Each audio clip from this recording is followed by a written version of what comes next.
create unbreakable claws of steel, Wolverine was forced to undergo a deadly experiment. When the experiment began, he was tightly restrained with chains and submerged into a tank filled with specially prepared alcohol. After the Major gave the order, the scientists activated the machine. Dozens of red-hot needles instantly pierced his body, while thousands of degrees of molten adamantium were forcibly injected into him. Wolverine's body temperature skyrocketed and his heart rate kept climbing. Amid the unbearable pain, he began reliving memories from his past. When his heart rate finally exceeded 300 beats per minute, the experiment came to an end. But his heart monitor soon turned into a flat line. Everyone believed Wolverine was dead. However, thanks to his incredible healing ability, his heartbeat slowly returned. Seeing that the experiment was a success, the Major immediately ordered the doctor to erase Wolverine's memories. But Wolverine heard everything. Refusing to become a mindless killing machine, he used every ounce of his strength to break free. At that moment, the bone claws on his hands had evolved into powerful adamantium claws. Under everyone's shocked gaze, Wolverine easily sliced through the chains and escaped the laboratory. Agent Zero immediately opened fire, but Wolverine's skeleton had now been replaced with adamantium, combined with his terrifying healing factor. Even when surrounded by waves of armed soldiers, Wolverine tore through them like a monster. His metal claws effortlessly cut through steel doors, and he successfully escaped. He jumped off a bridge and followed the current until he reached a farmer's house.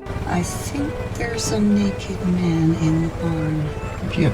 Faced with this mysterious stranger who suddenly appeared, the farmer decided to let Wolverine stay for the night. That night, Wolverine examined his new claws again. He discovered that not only had their strength increased dramatically, but they could even generate electricity when striking against metal. However, the brief moment of peace did not last long. Agent Zero returned, and the two elderly farmers were brutally killed. Soon after, enemy helicopters launched missiles at him. At the critical moment, Wolverine jumped onto a Harley-Davidson and charged out of the attack zone. Just when he thought he had escaped the pursuit, an armored vehicle suddenly appeared in front of him. As the vehicle closed in, Wolverine lifted the front of his motorcycle and used one claw to slice through the armored vehicle's gun barrel. Then he leapt directly onto the roof of the vehicle, only to have a missile suddenly fired at him from the helicopter above. The explosion sent Wolverine flying into the sky. He cut through the helicopter blades, causing the aircraft to lose control and crash. The helicopter slammed into the ground and was completely destroyed. Later, in order to find Sabretooth as quickly as possible, Wolverine tracked down his former teammate John. Through him, he met the massive fighter known as Fred. When Wolverine asked Fred about Sabretooth's location, he accidentally touched a sensitive memory.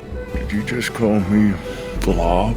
The next second, Fred launched himself forward like a human cannonball and sent Wolverine flying. Wolverine had no choice but to put on boxing gloves and step into the ring. However, Fred's enormous body and thick layer of fat made Wolverine's attacks almost useless. But when Fred tried to headbutt Wolverine, he ended up stunning himself instead. Seizing the opportunity, Wolverine jumped into the air and delivered a devastating elbow strike, knocking Fred out completely. With his adamantium claws at his throat, Fred finally revealed the truth. Even after leaving the G.I. Joe team, Sabretooth continued to help William hunt down mutants around the world, drugging them and sending them to a mysterious island. Wolverine never expected that William and Sabretooth had joined forces. The location of that island was only known by the mutant named Remy, because he was the only person who had ever successfully escaped from it. But when Wolverine asked about the island's location, Remy mistakenly believed he was working with Sabretooth. The next moment, Remy switched to a red card and blasted Wolverine away with a single attack.